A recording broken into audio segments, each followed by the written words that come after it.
Salut à tous, bienvenue sur ma chaîne YouTube Oliver Ciné. Alors aujourd'hui, une nouvelle vidéo pour la sortie de Steelbooks en 4K. Donc Fast 10, donc Fast X. Et puis Kick-Ass 2, ce fameux Kick-Ass. Donc que tout le monde connaît, qui est très sympathique. Donc très content. Déjà, bon bah allez, on va commencer par Kick-Ass. Allez, on va commencer par Kick-Ass. Donc un premier film qui était déjà pas mal. Voilà, mais qui n'ont pas remasterisé pour le moment. Je sais pas pourquoi ils ont fait le 2. D'abord en premier. Donc c'est pas du vrai 4K, c'est un master 2K. Donc c'est que du Blu-ray. Bon, il y a du HDR tout de même dedans. Donc les couleurs sont un peu plus prononcées déjà. Donc c'est pas mal. Donc oui, pour vous dire, du coup, ce sont deux paquets. Deux jolis films que j'ai pris à la Fnac, que j'ai précommandé, qui est sorti aujourd'hui le 27 septembre. Donc j'ai pu aller la récupérer que aujourd'hui, alors que les films étaient déjà en magasin quelques jours avant. Donc récupéré ce matin, donc Kick-Ass 2, voilà, un fameux Kick-Ass super-héros, avec notre ami Johnson. Alors du coup, comme je disais, c'est un Master 2K avec du HDR. Et puis, pour ce qui est du son en 4K, c'est de l'anglais DTS-X, Master Audio, et français, espagnol, japonais en DTS Surround 5.1.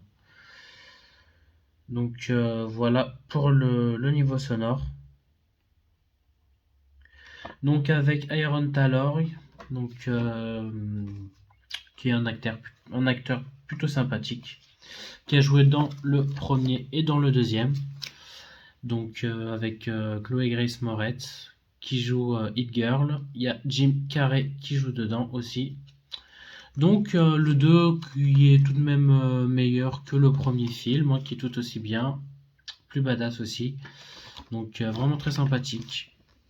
Qui le ressorti en 4K Ultra HD, donc dès que j'ai vu qu'il sortirait, je l'ai tout de suite acheté. Donc Master 2K avec du HDR, bon, du DTS-X en anglais, interdit au moins de 12 ans. Alors le boîtier, plutôt sympathique, vraiment. Les couleurs, vraiment un petit côté brillant, vachement bien. Avec forcément la photographie un petit peu animée, un peu moins réelle, mais qui est tout de même bien. Un petit côté vert, un petit côté violet. Voilà, Kick-Ass et Hit Girl. Et puis derrière, bah forcément, le gros méchant, Motherfucker, qui se nomme dans le film. Et puis, bon, bref, je vais pas m'attarder dans les détails. Puis le général Kranz, qui est incarné par Jim Carrey. Voilà, avec sa batte. Donc, très sympathique déjà visuellement. Voilà, petit côté bleu, petit côté rouge, violet et vert. Et si on fait l'ensemble, très très bien aussi. Donc vraiment niveau Steelbooks, vraiment sympathique, je valide à 100%. Il est beau, il est bien fait, ça donne vraiment envie de regarder le film. Il n'y a rien à dire. L'intérieur, donc, comme ceci, qui est très joli aussi, avec une jolie photo de l'équipe. Voilà, juste ici. Jolie photo de l'équipe avec le chien. Avec Night Beach, Captain, les deux petits loulous, le couple, qui ont perdu, je crois, leur fils. Donc, bref, je me souviens plus vraiment trop du film. Ça fait un moment que je l'ai pas vu. Donc, le film en 4K qui est juste ici. Donc, pareil, petit côté vert et tout, Motherfucker en bas. Les 4 visages sur le disque avec le 4K Ultra HD juste en dessous. Donc, je trouve déjà le disque très joli, très sympathique. Et la version Blu-ray qui est juste derrière. Comme voici. Donc, si je mets la photo en entier, voilà. Donc déjà visuellement, il n'y a rien à dire. C'est vraiment top. Il y a beaucoup de choses à dire quand même dessus. Ils ont quand même bien travaillé, ils ont bien fait leur boulot. Donc les disques qui sont très jolis, sont plutôt bien faits, l'intérieur, les disques, l'extérieur, l'image, le titre. Donc vraiment rien à dire. Pour ce Kick-Ass numéro 2, et j'espère vraiment qu'ils vont faire forcément le Kick-Ass numéro 1. Un peu dommage qu'ils le remasterisent en 4K, même si c'était un master de K, voilà, mais qu'ils aient pas fait le premier. Donc c'est un peu dommage qu'ils aient fait le 2 avant le 1. Mais c'est pas grave, tant qu'ils font un des deux, c'est déjà suffisant, parce qu'il est quand même assez dur à trouver. En Blu-ray, il est même cher. Des fois 48, 50 euros sur Amazon, il y est d'occasion. Donc là, de l'avoir en Steelbooks, qui est vraiment très joli, master de cam mais qui a du HDR et puis un son plutôt sympathique. Il a quand même du DTS-X en anglais, du DTS 5.1 en français. Donc voilà, c'est pas trop mal. Bon, pour le prix quand même de 24,99. Donc ça va, c'est pas 29,99€ comme la plupart des Steelbooks 4K qui sort. Donc déjà, c'est une bonne nouvelle qu'ils le font à 25€. Donc ça vaut amplement le coup pour le prix d'avoir un visuel comme celui-ci, un film quand même assez qualitatif et puis très bien fait. Donc je valide qualité-prix et puis le film aussi qui est quand même très bien. Donc si vous l'avez pas vu, bon, je vous invite quand même à le regarder au cas où, ça peut être très sympa et divertissant. Et puis non, vraiment bien. Les acteurs jouent bien, donc c'est quand même sympathique. Comme film de super-héros. Donc voilà pour ce fameux Kick-Ass, hein, avec quelques bonus inclus dedans, début alternatif, le making of de Kick-Ass 2, scène version longue, Hit Girl attaque la création et la séquence de fourgon, ouais, Big Daddy revient, etc. Ouais. Donc c'est vraiment plutôt bien. Et Aaron Tyler Johnson qui joue vachement bien du coup dedans son rôle. Donc très sympathique. Fait en 2023, voilà. Je sais même pas quand date le film exactement. 2013, donc Kick-Ass 2 est sorti en 2013, donc ça fait 10 ans maintenant. Voilà, édition collector. Voilà, donc vraiment, je valide amplement le film. Ensuite, le suivant, Fast X. Donc voilà, je vais faire un petit brief dessus. Donc, que je déballe tranquillement. Et voilà. Alors, Fast Furious X. Bon. Pourquoi ils mettent le numéro 10 alors que c'est le X? C'est un peu dommage, ils auraient pu mettre Fast Furious X sur le boîtier et pas le 10, mais c'est pas grave, de toute façon il s'agit quand même du 10e film, donc c'est pas grave, hein, on va mettre le X pour la version romain et puis le 10 en version française. Voilà, pas grave. Donc en tout cas, voilà l'arrière. Donc le Steelbooks, voilà, côté... bon, je vais pas mentir, bon, il y en a qui vont le trouver très moche, mais il est quand même propre, il est bien fait. Comme Kick-Ass, il est bien brillant. Il a un reflet plutôt bien brillant. Donc, petite Lamborghini dorée en bas, comme on voit dans le film, hein, conduit par Roman. Fast and Furious 10 en haut. Les acteurs, exactement pareil que dans le 9e film. Ok, ils ont mis les acteurs pareil, ils ont fait la même couverture que dans le 9. Mais pareil pour le 10e, voilà. L'arrière, donc le grand 10 à l'arrière avec la même Lamborghini dorée derrière. Donc c'est sympathique, bon, c'est neutre. C'est pas ouf, mais c'est acceptable. Voilà. Donc la tranche Fast and Furious 10. L'intérieur, bon, un peu décevant. Quand même, pas de photo à l'intérieur. Ils auraient pu mettre une photo quand même à l'intérieur, mais c'est pas grave, tant pis. Hein. Donc le film en 4K Ultra HD. Pareil, donc c'est la même photo pour le Blu-ray. Comme voici, voilà quand ils sont à Rio pendant la course. Même photographie pour le Blu-ray et pour le 4K. Donc voici. Donc ça change pas, même photographie pour le disque Blu-ray 4K. Donc ils ont fait vraiment un truc vraiment simple. Un peu décevant quand même pour ce Steelbooks. Quand même pour ce joli boîtier qui était quand même... il y avait de l'idée, mais ils auraient pu faire mieux. Voilà. Donc en vrai, le seul point positif que je pourrais dire là, bon, c'est la photographie. La couverture recto verso, disons, voilà, qui est neutre, qui est plutôt bien fait tout de même. Même s'ils auraient pu changer le petit côté violet, je sais pas, ils auraient mis un côté, je sais pas, Fastueux, qu'est-ce qu'il avait, je sais pas, un côté bleu, il avait fait pour le 9. Le 9 il était bleu, bleu ciel. Ils auraient pu faire un vert, un côté un peu noir, un peu gris, un peu rouge, mais non, un peu un violet. Voilà, une sorte de violet. Violet clair, donc c'est dommage, mais voilà.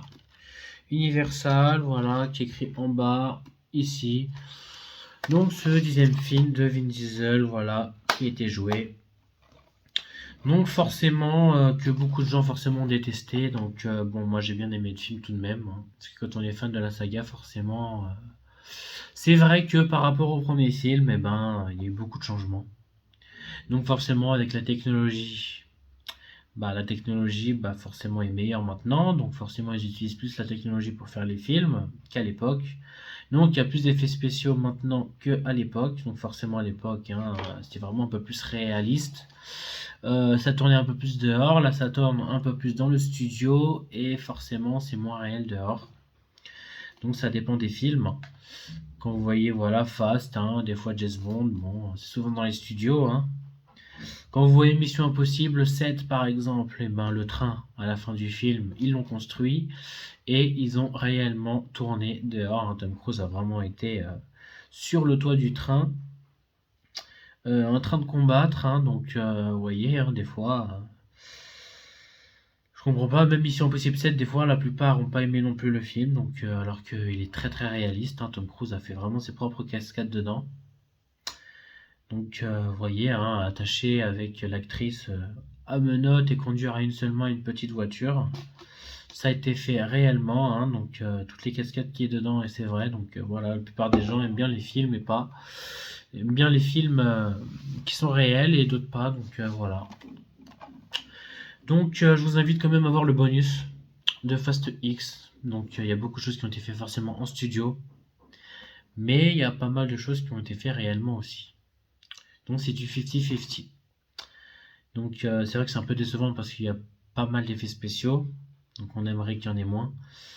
Mais ça reste quand même un film divertissant et très sympathique à regarder, hein. Il y a du bon son, il y a de l'explosion, il y a des bagnoles, il y a des morts dans le film. Que dire d'autre? Il y a des armes, des combats à main nue. Des voitures sympathiques, des cascades complètement fous et dingues. Et c'est pas parce qu'ils sont fous et dingues qu'ils sont forcément ridicules. C'est pas parce que vous voyez une voiture sauter d'un avion que c'est ridicule. Surtout qu'on vous dit surtout que forcément c'est ridicule qu'il saute d'un avion comme ça et qui atterrit sur la route. C'est vrai que vous dites c'est ridicule, d'accord. Mais quand vous voyez dans Fast and Furious 7 qui saute d'un avion, 5 bagnoles d'un avion en parachute, et ben ça c'est réel. Ils ont jeté ces voitures d'un avion avec des caméramans qui ont sauté à leur tour pour forcément filmer les voitures. Et ensuite les acteurs ont été filmés dans un studio pour jouer la comédie. Mais la cascade du saut en parachute dans le set par exemple est bien réelle. Donc il y a des effets spéciaux mais aussi du réalisme dans Fast and Furious et c'est quand même décevant de voir des gens qui aiment pas le film parce que c'est ridicule, c'est n'importe quoi, c'est hallucinant alors que la plupart c'est vrai. La boule, elle est réelle, hein, ils l'ont vraiment fait de toute manière. Ça n'a pas été tourné forcément à Rome, hein, ça a été, enfin ils ont été à Rome, mais ils ont forcément fermé des routes pour le tournage. Donc ils ont fermé les routes pour le tournage. Donc les explosions, ils sont réelles, la boule est bien réelle. Donc après la catastrophe qu'il y a eu sur Rome, bah, c'est faux, hein, forcément. Mais il y a des choses réelles. Le bus coupé en deux par la boule, bah, c'est vrai aussi. Je comprends pas pourquoi les gens des fois ils disent que c'est voilà, c'est nul, c'est ridicule, alors qu'il y a eu quand même un sacré travail dessus. Donc je trouve ça un peu dommage, les critiques de certaines personnes. Voilà. Vous pouvez pas dire que c'est ridicule, dire c'est bof, c'est pas terrible, mais ça passe, ça va, c'est divertissant. Mais vous pouvez pas dire c'est nul, c'est pourri, c'est n'importe quoi. Non, faut pas dire ça, hein. Ça s'appelle du cinéma, hein. On va au cinéma pour voir du cinéma, hein.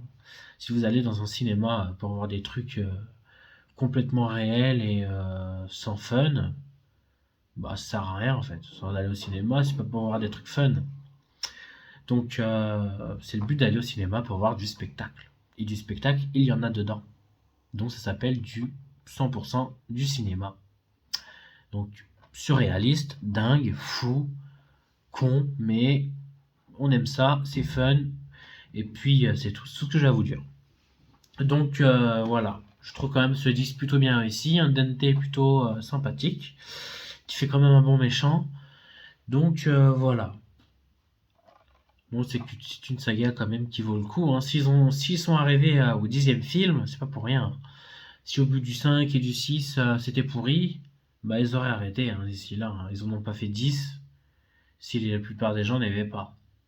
Donc voilà. Et puis c'est aussi une promesse que Vin Diesel a faite à Paul Walker.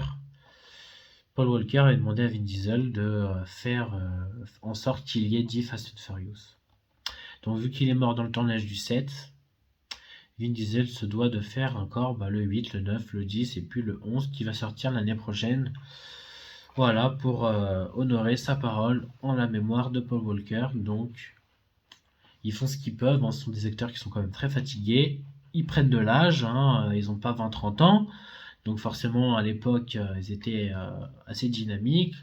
Là, maintenant, c'est un peu moins fun parce qu'il y a plus d'effets spéciaux, donc les acteurs, ils travaillent moins. Forcément, ils font peut-être un peu moins d'efforts contrairement à avant. Mais voilà, quand tu vois Vin Diesel qui a plus de la cinquantaine, et la plupart des acteurs, voilà, hein.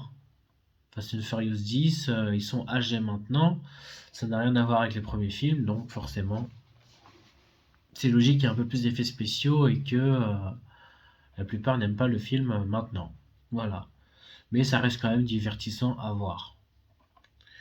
En tout cas, voilà tout ce que j'aurai à vous dire sur Fast and Furious 10. Dites-moi dans les commentaires si vous avez aimé ou pas du tout le film, même si je sais que la plupart vont dire bah il était nul, les effets spéciaux sont mal faits. Écoute, voilà, j'en ai entendu plein des trucs comme ça. Mais les effets spéciaux sont mal faits alors qu'ils sont très bien faits, surtout quand on le voit en 4K. Donc en termes de caractéristiques techniques, du coup c'est un réel 4K, donc c'est du vrai 4K avec de l'HDR et du Dolby Vision dedans. DTS, non même pas, c'est du Dolby Atmos en VO, en anglais, et du Dolby Digital Plus en 7.1 en français. Voilà. Donc déjà en termes de qualité d'image, c'est top. La qualité d'image, elle est dingue dedans. Dolby Vision 4K. Donc vous ne pourrez pas dire que les effets spéciaux sont mal faits, hein. Quand on aura une belle qualité d'image dans un home cinéma, les effets spéciaux, vous n'y verrez que dalle. Donc c'est bien qu'il ait fait une très bonne remasterisation et avec une bonne sonorité parce que ce qui paraît la VO en Dolby Atmos est dingue dedans. Donc vraiment 10 sur 10 pour la qualité du film et je lui mets la moyenne 5 sur 10 pour le visuel du Steelbooks. Voilà. Et pour ce qui est du film, hein, je mets une note de, allez, peut-être 8 sur 10. Allez. Donc voilà. Donc l'arrière, hein, comme vous voyez, le niveau sonore qui est écrit ici. Voilà, petite photo avec des bonus. Donc des fois quand vous sortez du cinéma et vous dites que le film est ridicule, il est moche, il est mal fait, il est naze, il est pourri, attendez la sortie Blu-ray du film, achetez-le et regardez les bonus et vous verrez ce qui est réel ou pas, tout simplement. Donc des fois les gens peuvent dire c'est n'importe quoi, c'est surréaliste, c'est pas vrai. Alors que dans les bonus, vous allez dire ah ouais d'accord, ils ont vraiment fait ça pour de vrai. Bah voilà. Du coup, faut pas juger les films trop rapidement quand ils sont au cinéma, parce que tant que vous n'avez pas vu le tournage du film, vous pouvez pas avoir une autre opinion. Donc vous pourrez plus apprécier le film en verrant le tournage du film que le regarder et vous faire une critique directement dessus comme ça. Donc regardez les bonus du film, des films d'ailleurs, de tous les films. Peu importe, Mission Impossible, Fast, qui casse, j'en sais rien. Tous les films qui existent, The Flash qui va sortir bientôt, Oppenheimer aussi, Barbie. Regardez les spin-offs des films et puis vous ferez votre propre opinion après. Donc s'il vous plaît, évitez de critiquer des films trop vite et regardez les spin-offs des films. Et ensuite, une fois regardé les spin-offs, vous pourrez faire votre propre critique. Donc voilà. Donc en tout cas, c'est tout ce que j'aurais à vous dire pour ce Fast X, Fast and Furious 10 et ce fameux Kick-Ass en 4K reçu à la Fnac aujourd'hui. Donc dites-moi dans les commentaires si vous avez apprécié ces deux films, si vous les avez vus ou pas. Abonnez-vous et je vous dis à très bientôt.